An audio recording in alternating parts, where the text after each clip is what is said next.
एकता कपूर ने विवियन को yes launch किया था, उनकी प्रोड्यूसर रही हैं, काफी हिट शोज दिए हैं विवियन ने, बात समझ में भी आती है।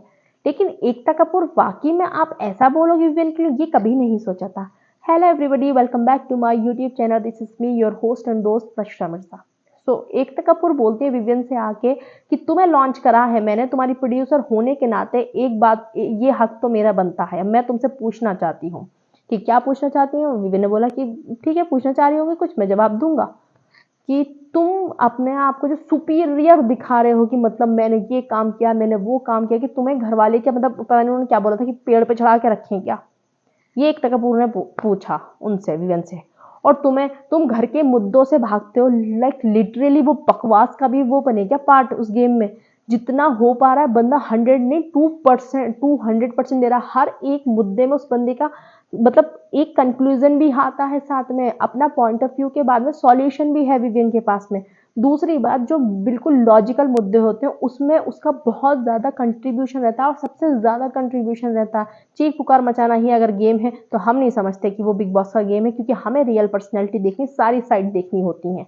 और दूसरी बात, ये मेकर्स जबरदस्ती का कुछ ना कुछ, इनको कुछ नहीं मिला विवियन के खिलाफ, तो ये विवियन के खिलाफ एकता कपूर को उठाकर लेकर आ गए और उससे बोलवा रहे हैं कि अच्छा तुम अपने शोज के बारे में तुमने काम कर किया है तो ये तुम्हें घर वाले के सिर पे चढ़ाए। कौन सा चढ़ाया घर वालों ने, पूरे हफ्ते तो उसे टारगेट किया है, कहाँ घर वालों ने चढ़ाया उसे, उसकी बराबर किसी को घर में टारगेट भी नहीं किया गया है।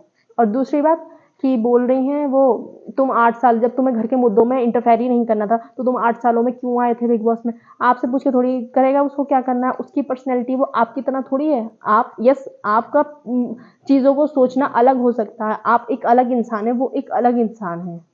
जितना हम देख पा रहे हैं तो हमें तो बहुत कंट्रीब्यूशन दिख रहा है उसका हर एक मुद्दे में घर के। और वो 8 साल में आए, 10 साल में आए, भाई आपका तो काम नहीं है ये। मैम, बड़ा बुरा लगा जिस तरीके से मेकर्स को कुछ भी नहीं मिला ना विवियन के खिलाफ, तो उन्होंने जबरदस्ती का विवियन को टारगेट बना दिया, क्योंकि विवियन के खिलाफ कुछ भी नहीं था। इनके पास में पूरे हफ्ते विवियन टारगेट रहा है। विवियन ने कुछ भी ऐसा किया ही नहीं है। यस, अपने दोस्तों के लिए वो बायस्ड रहा है और उसने ओपनली बोला ही है वो चीज़। तो आप ऐसे नहीं बोल सकते उसको।